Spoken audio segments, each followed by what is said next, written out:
Good morning, students. Welcome to Step Up Academy, the clear vision to study. This is your chemistry teacher Alka Godara, and today we are going to do the important question of your chapter 1, some basic concepts of chemistry. Here are the some important points which we have studied in our lecture first also. So go through it and let's start from our question 1. The total number of ions present in 1 milliliter of 0.1 molarity barium nitrate solution is. So how we will do it? देखो हम कैसे करेंगे इसे. हम we will put the formula. Number of molecules of BaNO3 twice equals to क्या हो जाएगा. देखो 0.1 into 1 upon 1000 into Na. ठीक है. 0.1 जो कि हमारी मोलैरिटी थी उससे हम इंटू कर देंगे 1/1000 into Na. Na is your Avogadro number. तो हमारे पास क्या आ जाएगा 10⁻⁻⁴ Na. और अब हमें पता है कि 1 molecule of BaNO3 twice gives 3 ions. देखो बेरियम पे क्या होते हैं +2 आयंस और NO3 पे क्या होते हैं -1 आयंस. तो total 3 ions. 10⁻⁴ Na molecules will give 10⁻⁴ Na into 3 equals to क्या आ जाएगा 3 into 6.02 into 10⁻19 which is our answer. इसको आगे भी सॉल्व कर सकते हैं हम. ठीक है. But we have answer 3.06.02 into 10⁻19 is given in our option. So this is our answer. Question 2. Which of the following have lowest weight. देखो लोवेस्ट वेट क्या है, कौन सा है, इसमें से हम फाइंड आउट करेंगे. ये आपको सॉल्व करना आता है. ऊपर फॉर्मूलाज दिए हुए हैं, सब चारों को सॉल्व करना. हमारा आंसर है 3. 11200 milliliter of CH4 at STP has lowest weight 8 ग्राम. ठीक है. 8 ग्राम कैलकुलेट होगा इसका. आप कैलकुलेट करोगे तब आंसर आएगा. The largest number of molecules are in. Question 3. The largest number of molecules are in. देखो किस में होंगे. 28 ग्राम ऑफ कार्बन मोनोऑक्साइड में होंगे. 46 ग्राम ऑफ C2H5OH एथेनॉल में होंगे. 36 ग्राम ऑफ वाटर में होंगे या 54 ग्राम ऑफ N2O5 में होंगे. तो देखो कैलकुलेट करो. Put the formula. ठीक है. 28 ग्राम ऑफ CO. तो मास हमें गिवन है 28 ग्राम और एटॉमिक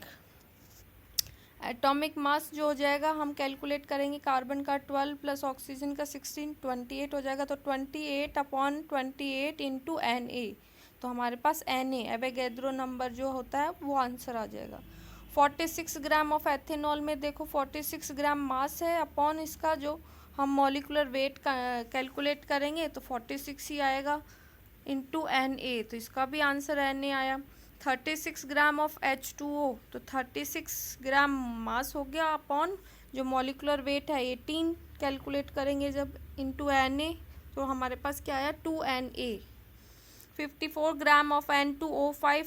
तो 54 ग्राम क्या है मास अपॉन इसका जो मॉलिकुलर वेट है 108 आप कैलकुलेट करोगे into Na equals to Na/2 answer आ जाएगा. तो अब हमें पूछा लार्जेस्ट नंबर ऑफ मॉलिक्यूल्स. तो हमें दिख रहा है कि किसका है largest number of molecule. 36 gram of H2O contains maximum number of molecules. Question 4 देखो रीड करो ध्यान से. Suppose the elements X and Y combine to form two compounds XY2 and X3Y2. When 0.1 mole of XY2 weighs 10 gram and 0.05 moles of X3Y2 weighs 9 gram, the atomic weights of X and Y are. And we have formula for compounds. Number of moles equals to mass given upon gram molecular mass. और हमारा gram molecular mass क्या होता है mass of Na molecules in gram. अब हमें क्या क्या given है पहले हम वो सब देख लेंगे. देखो XY2 और X3Y2 इनके नंबर ऑफ मोल्स कितने दिए हुए हैं. XY2 के 0.1 दिए हुए हैं देखो और X3Y2 के 0.05. अब हमें मास कितना गिवन है 10 ग्राम और X3Y2 का 9 ग्राम मास. अब हम मोलर मास कैलकुलेट करेंगे. देखो इसका ऊपर फॉर्मूला में जाओ. Number of moles equals to mass given upon gram molecular mass. अब हमें ग्राम मॉलिकुलर मास ही चाहिए, हमें नंबर ऑफ मोल्स पता है, मास जो दिया हुआ है वो पता है, तो हमारा फॉर्मूला क्या हो जाएगा, molar mass equals to mass given upon number of moles. तो यही कर देंगे। तो मास गिवन है 10 ग्राम, नंबर ऑफ मोल्स है 0.1, तो दोनों को डिवाइड कर देंगे, 100 ग्राम पर मोल आ गया। X3Y2 के लिए भी सेम ऐसे ही करेंगे, ठीक है।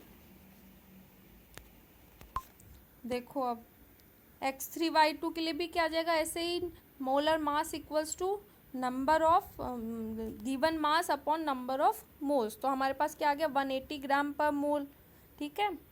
अब हमें क्या पूछा है, देखो क्वेश्चन में क्या पूछा है, हमें क्या निकालना है कि suppose the element XY combine to form two compounds when 0.1 mole of XY2 weighs 10 gram and 0.05 moles of X3Y2 weighs 9 ग्राम।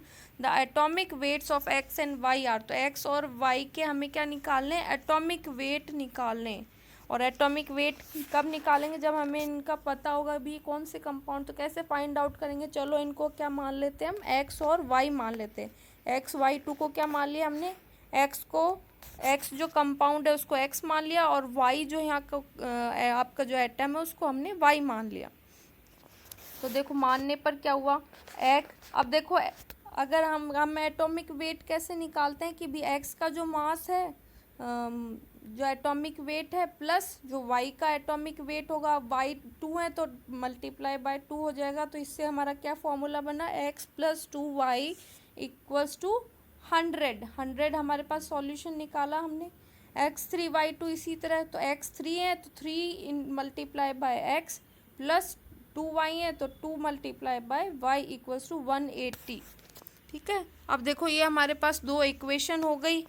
तो इन दोनों इक्वेशन को हम देखो इधर साइड में, लेफ्ट साइड में देखो सॉल्व किया है मैंने, सॉल्व इक्वेशन। तो दोनों को सॉल्व कर लेंगे।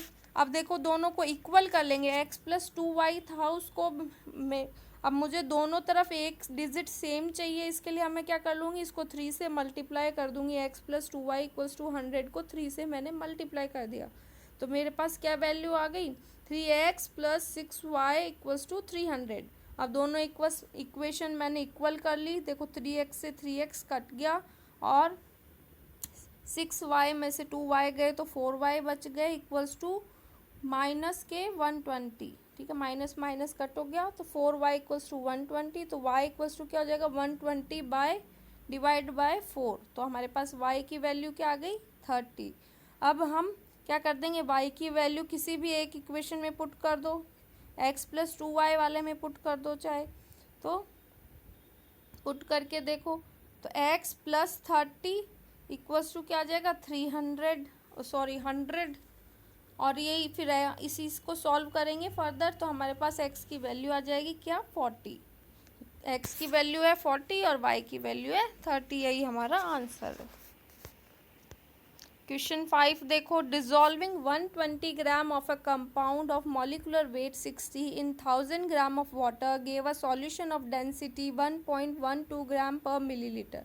The molarity of the solution is, अब हमें मोलैरिटी पूछी है, हमें क्या क्या दिया हुआ है, एक तो सॉल्यूट का मास गिवन है 120 ग्राम, उसका मॉलिकुलर वेट गिवन है 60, और 1000 ग्राम ऑफ वाटर, यानी वाटर जो सॉल्वेंट है उसका मास गिवन है 1000 ग्राम, और सॉल्यूशन की डेंसिटी गिवन है 1.12 ग्राम पर मिलीलीटर। मोलैरिटी पूछिए, what is the formula of molarity, तो मोलैरिटी का फॉर्मूला है equals to number of moles divided by volumes in litre.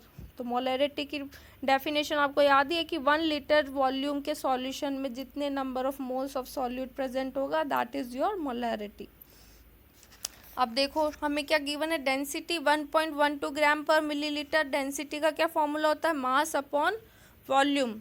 अब देखो मास ऑफ सॉल्यूशन क्या होता है, total mass of solute plus mass of solvent. Mass of solute कितना given है, 120 ग्राम, मास ऑफ सॉल्वेंट कितना गिवन है ना, 1000 ग्राम, टोटल कितना हो गया, 1120 ग्राम इज योर सॉल्यूशन। तो हम सॉल्यूशन की वॉल्यूम हमें पता चल जाएगी। देखो ऊपर फॉर्मूला लिखा था density equals to mass upon volume, उसी से मेरा फॉर्मूला बन जाएगा volume equals to mass upon density, तो मास कितना निकाला मैंने सॉल्यूशन का 1120 ग्राम, और डेंसिटी गिवन है 1.12 ग्राम पर मिलीलीटर। दोनों को डिवाइड कर देंगे तो मेरे पास क्या आ गया, वॉल्यूम 1000 मिलीलीटर इक्वल्स टू, मैं इसको क्या लिख सकती हूँ, 1 लीटर भी लिख सकती हूँ। सॉल्यूट, अब देखो सॉल्यूट की अब हमें क्या निकालनी, मोलैरिटी निकालनी। तो सॉल्यूट के लिए हम देखो नंबर ऑफ मोल्स कैसे निकालेंगे, हम ऊपर वाला फॉर्मूला देखो, molarity equals to number of moles upon volume. तो वहाँ से हम क्या निकाल लेंगे, number of moles equals to क्या हो जाएगा, मोलैरिटी अपॉन वॉल्यूम। अब देखो मोलैरिटी निकालेंगे तो पहले क्या निकालेंगे, नंबर ऑफ मोल्स निकाल लेंगे हम सॉल्यूट के लिए, जो कि क्या है, नंबर ऑफ मोल्स का फॉर्मूला क्या है, मास जो गिवन है अपॉन उसका एटॉमिक वेट। तो मास क्या गिवन है हमारे पास 120 ग्राम अपॉन, हम क्या कर देंगे, उसका मॉलिकुलर वेट से डिवाइड कर देंगे, तो इक्वल्स टू क्या आ जाएगा हमारे पास 2, नंबर ऑफ मोल्स आर 2। तो मोलैरिटी के फॉर्मूले में रख दो number of moles upon volume, number of moles क्या है 2 और वॉल्यूम क्या है 1, तो इक्वल्स टू क्या हो गया 2 molarity is your answer. Fine, let's move on. Question 6, 20 gram of a magnesium carbonate sample decomposes on heating to give carbon dioxide and 8.0 gram magnesium oxide. What will be the percentage purity of magnesium carbonate in the sample? ठीक है, बहुत ही easy question है। हमें क्या given है, देखो 20 gram of magnesium carbonate given है और 8 gram of magnesium oxide given है कि भी जो मैग्नीशियम कार्बोनेट है वो किस में डिकम्पोज हो रहा है, गर्म करने पर कार्बन डाइऑक्साइड और मैग्नीशियम ऑक्साइड में डिकम्पोज हो रहा है। तो हम सबसे पहले क्या लिख लेंगे, उसकी इक्वेशन लिख लेंगे।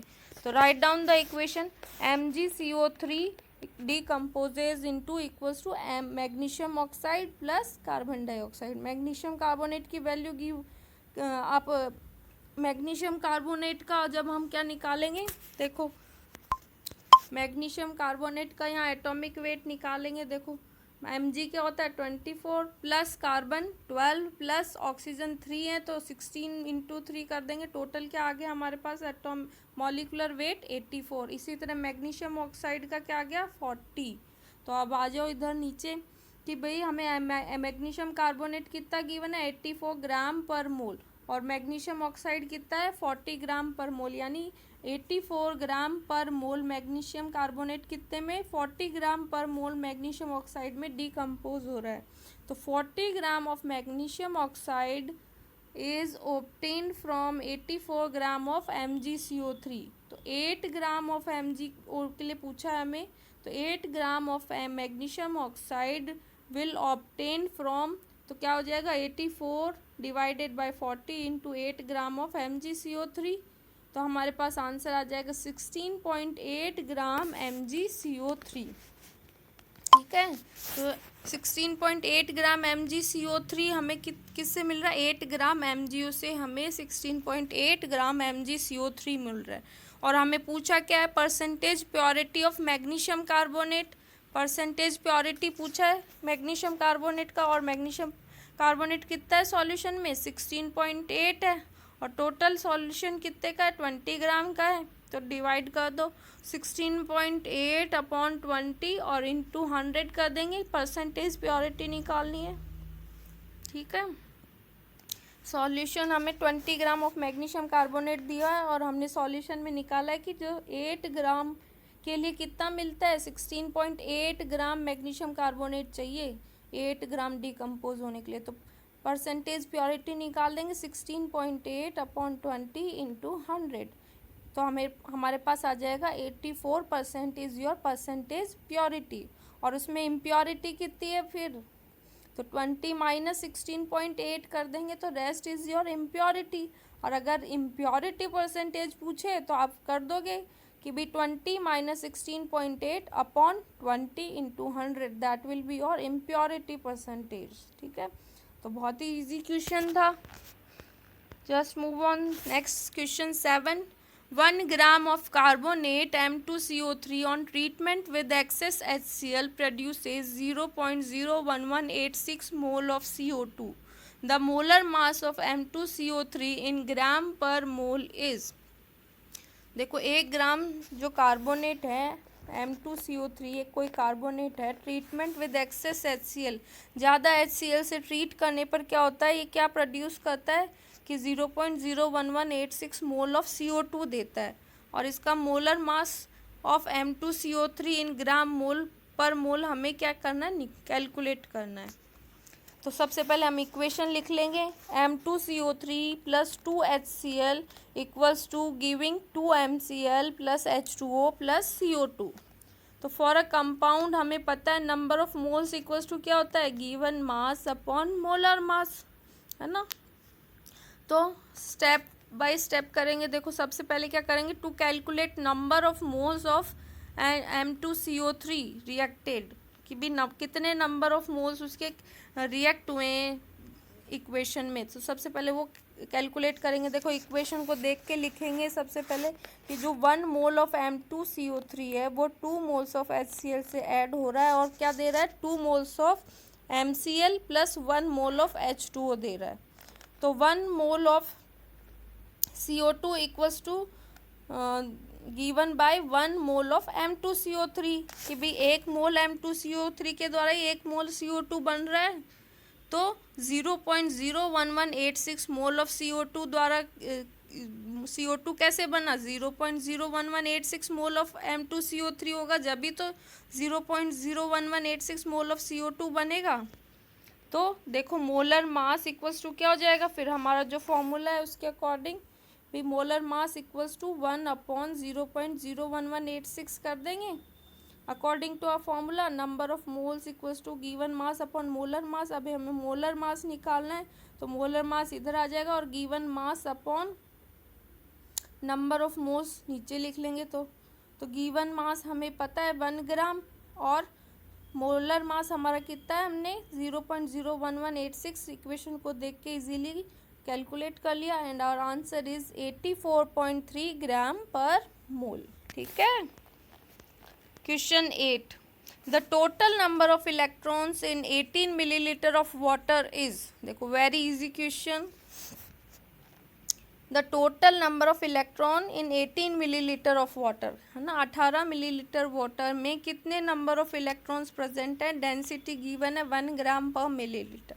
डेंसिटी का क्या फॉर्मूला होता है, मास अपॉन वॉल्यूम। तो मास इक्वल्स टू क्या हो जाएगा, डेंसिटी इनटू वॉल्यूम। डेंसिटी हमें गिवन है 1 ग्राम पर मिलीलीटर इनटू जो वॉल्यूम है, वॉल्यूम क्या होता है, देखो वाटर का, अब वाटर का वॉल्यूम देखो, वाटर का वॉल्यूम देखो इधर 2 हाइड्रोजन एटम के पास क्या होंगे, 2 इलेक्ट्रॉन, और 10 एटम, तो क्या हो गया, देखो 18 मिलीलीटर ऑफ वाटर, है ना, और इसका जो एटॉमिक वेट हो जाएगा वो भी 18 ग्राम, और वॉल्यूम भी क्या हो जाएगा उसी के अकॉर्डिंग 18 मिलीलीटर हमें गिवन है इक्वेशन में, हमारे जो क्वेश्चन है उसमें गिवन है 18 मिलीलीटर वॉल्यूम। तो हम क्या कर देंगे, देखो mass equals to density into volume, तो 1 इंटू 18 हो जाएगा, तो हमें मास मिल जाएगा 18 ग्राम। अब देखो 18 ग्राम H2O मतलब क्या होता है, 1 मोल होता है, क्योंकि एटॉमिक वेट ऑफ वाटर देखें तो 18 ग्राम ही होता है, और उसी को 1 मोल बोलते हैं। जी भी नंबर ऑफ मॉलिक्यूल्स जितने प्रेजेंट होते हैं कंपाउंड में, they are number equal to number of moles according to law of conservation, कि भी जितने उसमें मॉलिक्यूल प्रेजेंट होंगे एक कंपाउंड में वही क्या होते हैं, उसके number of 1 number of mole होता है। तो 18 gram of H2 equals to 1 mole हो जाएगा, और इसको ही हम एवोगैड्रो नंबर से भी शो कर सकते हैं, 6.022 इंटू 10⁻23 मॉलिक्यूल्स। तो 1 molecule of H2O contains 10 electron. देखो 10 इलेक्ट्रॉन हमने यहाँ कैलकुलेट करा, 2 हाइड्रोजन में कितने हो जाएंगे, 2 इलेक्ट्रॉन, है ना, हाइड्रोजन प्लस होता है ना, 1 इलेक्ट्रॉन होता है ना वैलेंस शेल में, तो 2 इलेक्ट्रॉन हाइड्रोजन के हो जाएंगे। ऑक्सीजन का क्या एटॉमिक वेट होता है, 8 होता है, यानी उसमें 8 इलेक्ट्रॉन प्रेजेंट है आउटर शेल में, बाहर जितने भी शेल हैं उसके उसमें क्या है 8 इलेक्ट्रॉन। तो टोटल कितने हो गए हमारे पास, 10 इलेक्ट्रॉन। ठीक है, तो 10 इलेक्ट्रॉन हो गए। 1 molecule of H2O contains 10 electron, तो 6.022 into 23 molecule of H2O contains equals to क्या हो जाएगा, मल्टीप्लाई बाय 10, तो हमारे पास जो हमारा आंसर आ जाएगा that will be 6.022 into 10⁻24 electron. 50 kilogram of N2 जो कि एक गैस है एंड 10 किलोग्राम ऑफ H2 जो कि एक gas are mix to produce ammonia gas. Identify the limiting reagent in the production of ammonia. ठीक है, हमें लिमिटिंग रिएजेंट बताना है। कैसे फाइंड आउट करेंगे? देखो, first we will write the equation. Nitrogen plus 3 hydrogen are combining and making 2 ammonia gas. तो according to our equation हम लिख लेंगे कि 1 mole of nitrogen needs 3 mole of hydrogen to make 2 moles of ammonia. ठीक है, अब 28 gram of nitrogen, 28 gram of nitrogen, देखो nitrogen का एटॉमिक वेट क्या होता है वो कैलकुलेट कर लेंगे हम। ठीक है, तो नाइट्रोजन का एटॉमिक वेट, एक नाइट्रोजन का 14, तो 2 नाइट्रोजन का 28 gram of nitrogen will give 6 gram of hydrogen. ठीक है, क्योंकि 3H2 है ना, 3H2, तो हाइड्रोजन का 1 होता है, 2 हाइड्रोजन है, तो 2 से फिर 3 से मल्टीप्लाई हो जाएगा, तो 6 ग्राम ऑफ हाइड्रोजन। और अब हमें क्या गिवन है? 50 इंटू 10⁻3 ग्राम में कन्वर्ट कर लिया। देखो 50 किलोग्राम को हमने, तो 50 into 10⁻3 gram nitrogen equals to क्या हो जाएगा? 6/28 into 50 into 10⁻3 gram of hydrogen. कि भाई इतने नाइट्रोजन से 6 ग्राम हाइड्रोजन बन रही, तो 50 इंटू 10⁻3 ग्राम नाइट्रोजन से कितनी हाइड्रोजन बनेगी? तो 6/28 into 50 into 10⁻3 gram of hydrogen बनेगी। तो हमारे पास क्या सॉल्यूशन आ गया? 10.7 किलोग्राम ऑफ हाइड्रोजन बन रही है। देखो व्हाट वी हैव, अब हमें हाइड्रोजन कितनी गिवन है? 10 किलोग्राम, और नाइट्रोजन कितनी बन रही है? देखो 50 किलोग्राम नाइट्रोजन से हाइड्रोजन कितनी बन रही है? 10.71 बन रही है। और जब हम क्वेश्चन देख रहे हैं तो उसमें क्या है? 50 किलोग्राम ऑफ नाइट्रोजन से इसमें लिखा है कि 10 किलोग्राम हाइड्रोजन मिला रहे हैं और फिर अमोनिया बन रही है, पर हमें रिक्वायर्ड कितनी है? 10.71, यानी कि जो क्वेश्चन में जो गिवन है वो कम वैल्यू है, यानी 10 किलोग्राम ही गिवन है, जबकि हमें कितनी चाहिए? 10.71। तो यहाँ लिमिटिंग रिएजेंट क्या हो जाएगा आपका? हाइड्रोजन, क्योंकि हाइड्रोजन की वैल्यू क्या है? कम दी हुई है। और ये क्या कर देगा? हमारी इक्वेशन को क्या कर देगा? लिमिट कर देगा, उसको पूरा फॉर्म नहीं होने देगा, क्योंकि इसकी क्वांटिटी कम है रिएक्शन में। तो that is your limiting reagent. Fine. और इसको हम ऐसे भी कर सकते हैं, देखो अलग तरीके से। 6 ग्राम ऑफ हाइड्रोजन के लिए कितनी चाहिए? 28 ग्राम ऑफ नाइट्रोजन चाहिए ताकि अमोनिया गैस फॉर्म कर सके। तो 1 ग्राम ऑफ हाइड्रोजन के लिए क्या हो जाएगा? 28/6 ग्राम ऑफ नाइट्रोजन चाहिए।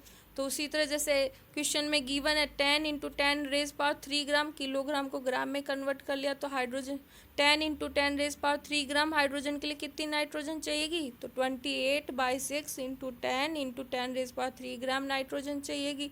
तो हमारे पास क्या वैल्यू आई? 46.67 किलोग्राम नाइट्रोजन, जबकि क्वेश्चन में हमें कितनी गिवन है? 50 किलोग्राम, यानी ज़्यादा गिवन है। हमें तो सिर्फ 46.67 किलोग्राम नाइट्रोजन ही चाहिए अमोनिया गैस फॉर्म करने के लिए, अगर 10 किलोग्राम ऑफ हाइड्रोजन दिया हुआ है तो देखो हमने कैलकुलेट की तो वैल्यू क्या आई? कम आई, जबकि हमें 50 किलोग्राम ऑफ नाइट्रोजन, यानी नाइट्रोजन ज़्यादा गिवन है, तो लिमिटिंग रिएजेंट क्या हो जाएगा? हाइड्रोजन हो जाएगा, क्योंकि नाइट्रोजन तो एक्सेस में गिवन है। ठीक है, तो इस तरह भी सॉल्व कर सकते हैं। See the question 10. The percentage composition of carbon by mole in methane is easy question. Put the formula. Percentage composition equals to composition of a component in a compound, है ना, compound में उसका क्या composition है upon total composition of the compound, और पूरे compound का जो composition है into 100। तो हमें क्या पूछा है? सिर्फ percentage composition of carbon, तो मोल परसेंट ऑफ कार्बन का फॉर्मूला क्या हो जाएगा? Number of moles of carbon present in the solution upon number of moles of carbon plus number of moles of hydrogen into 100। तो number of moles of carbon कितने हैं? देखो equals to number of moles कैसे निकालते हैं? Mass upon atomic weight. Carbon का mass कितना है, देखो 12 ग्राम होता है, और उसका एटॉमिक वेट भी क्या होता है, 12 होता है, तो इक्वल्स टू 1 आ जाएगा। हाइड्रोजन का मास कितना होता है, 4, उसका एटॉमिक वेट कितना होता है, 1। देखो 4 हाइड्रोजन है, इसलिए टोटल मास कितना हो गया, 4 ग्राम हो गया उसका, ठीक है। 4 इंटू 1 हो गया तो 4 हो गया, और अपॉन सिर्फ एटॉमिक मास रख लिखेंगे तो 1 हो गया उसका, तो 4/1 इक्वल्स टू 4। तो मोल परसेंटेज ऑफ कार्बन, अब वैल्यूज पुट कर दो फॉर्मूला में, तो 1/1 + 4 × 100, द आंसर विल बी 20%। तो 20% of carbon is present in the methane. See the question 11. Calculate the molarity of a solution of ethanol in water in which the mole fraction of ethanol is 0.040. आपको क्या निकालनी, molarity निकालनी है ethanol के solution की in water, जिसका mole fraction कितना दिया हुआ है, mole fraction of ethanol given है 0.040। देखो मोल फ्रैक्शन ऑफ एथेनॉल क्या हो जाएगा, the formula will be the mole number of moles of C2H5OH यानी ethanol upon number of moles of C2H5OH plus NH2O number of moles of water. तो हमें क्या given है, मोल फ्रैक्शन गिवन है, value put कर दो 0.040 into NC2H5OH upon N2CH5OH plus NH2O, है ना, N is your number of moles, है ना, कंफ्यूज मत होना। तो देखो हम स्टेप 2 क्या करेंगे, अगर हमें number of moles of water molecules मिल जाते हैं तो हम अपना क्वेश्चन इजीली सॉल्व कर सकते हैं।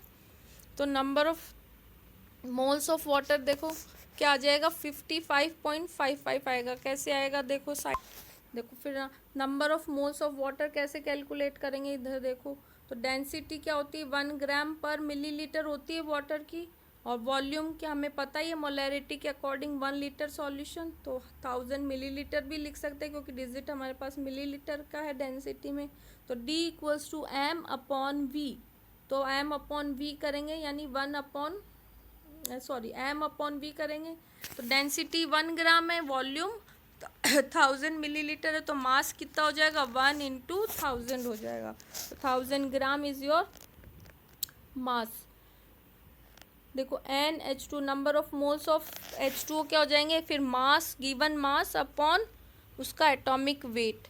तो एटॉमिक वेट हम कैलकुलेट, मॉलिकुलर वेट उसका हम जब कैलकुलेट करेंगे H2O का तो 18 आ जाएगा, तो 1000/18 करेंगे तो 55.55 उसका क्या आ जाएगा, मास नंबर ऑफ मोल्स आ जाएगा। अब इसको हम इजीली पुट कर सकते हैं हमारे क्वेश्चन में, ठीक है, पुट कर दो। तो अब हम इसको इजीली जब मैथमेटिकल कैलकुलेशन से हम इसको सॉल्व करेंगे तो हमारे पास क्या वैल्यू आ जाएगी, देखो number of moles of C2H5OH, जब हम इस पूरे को सॉल्व करेंगे तो हमारे पास वैल्यू आ जाएगी 2.314, ठीक है। और मोलैरिटी का फॉर्मूला क्या होता है आपको पता ही है, नंबर ऑफ मोल्स अपॉन उसका,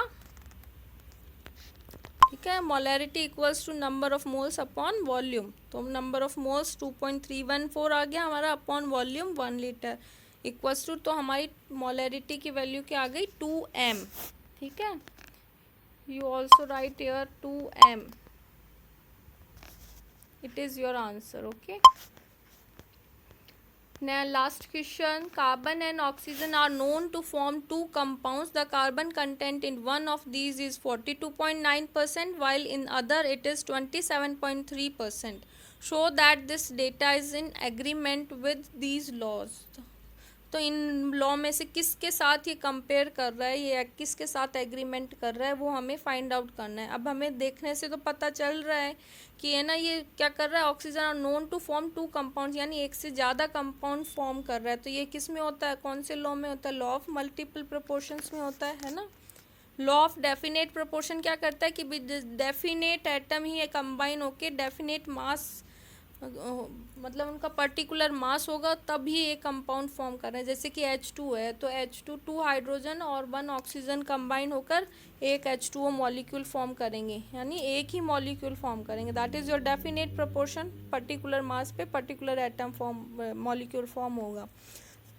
लॉ ऑफ मल्टीपल प्रोपोर्शन ही कहता है कि क्या करता है, एक molecule different type of compounds भी फॉर्म कर सकता है। जैसे कि हमने ग्लूकोज का फॉर्मूला पढ़ा था कि उसका सिंपल होल रेशियो क्या होता है, CH2O भी होता है, और इसका मॉलिकुलर फॉर्मूला क्या होता है, C6H12O6 होता है, यानी डिफरेंट कंपाउंड्स फॉर्म कर रहा है।